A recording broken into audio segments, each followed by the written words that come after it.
Dear future generations, I think I speak for the rest of us when I say, sorry.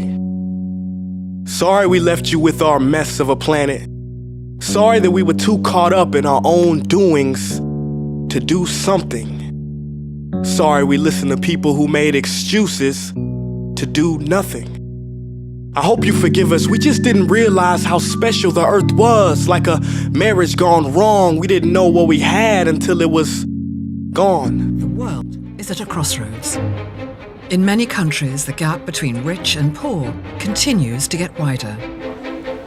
More than 150 million children are engaged in child labour.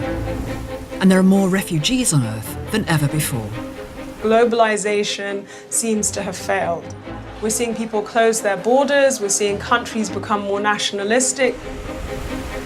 Environmental risks, from climate change to water security, are getting worse.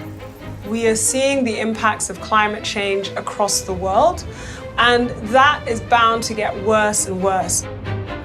And 9 years on from the start of the global financial crash, the world is facing another crisis. Sustainability. It's more than an environmental issue. Do you think the world is going to be a better place next year? In the next decade? Can we end hunger, achieve gender equality, halt climate change, all in the next 15 years? Well, according to the governments of the world, yes, we can. In the last few days, the leaders of the world meeting at the UN in New York agreed a new set of global goals for the development of the world to 2030. And here they are. These goals are the product of a massive consultation exercise. The global goals are who we, humanity, want to be. We must be the first generation to end extreme poverty. The generation most determined to fight injustice and inequality. The generation that saves the planet from climate change. And this is how it will get done. The global goals. A 15-year plan for everyone, everywhere. With no one left behind. But can we get there? Can this vision for a better world really be achieved?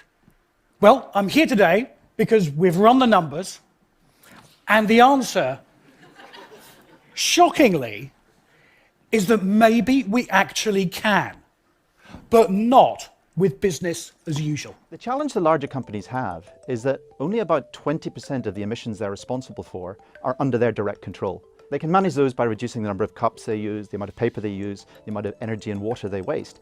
But 80% of their impact sits in their supply chain. There's a supply chain sitting behind any product or even a service. When I go to the shops and I buy this scarf, for example, there's so many different stages in the production that have actually come together to get that to me as a consumer. That's where the bulk of the sustainability impact lies, whether that's environmental impacts. Wasted water, wasted energy, wasted goods. It can be pollutions, emissions. But also the human sides. Poor working conditions, child labour. Often they actually exist in the suppliers or the suppliers' suppliers to that organisation. It's difficult to make supply chains more sustainable, partly because they're not really a simple chain. They're a complicated network of relationships. But also, the network is global, so for many products, the suppliers will be all over the world.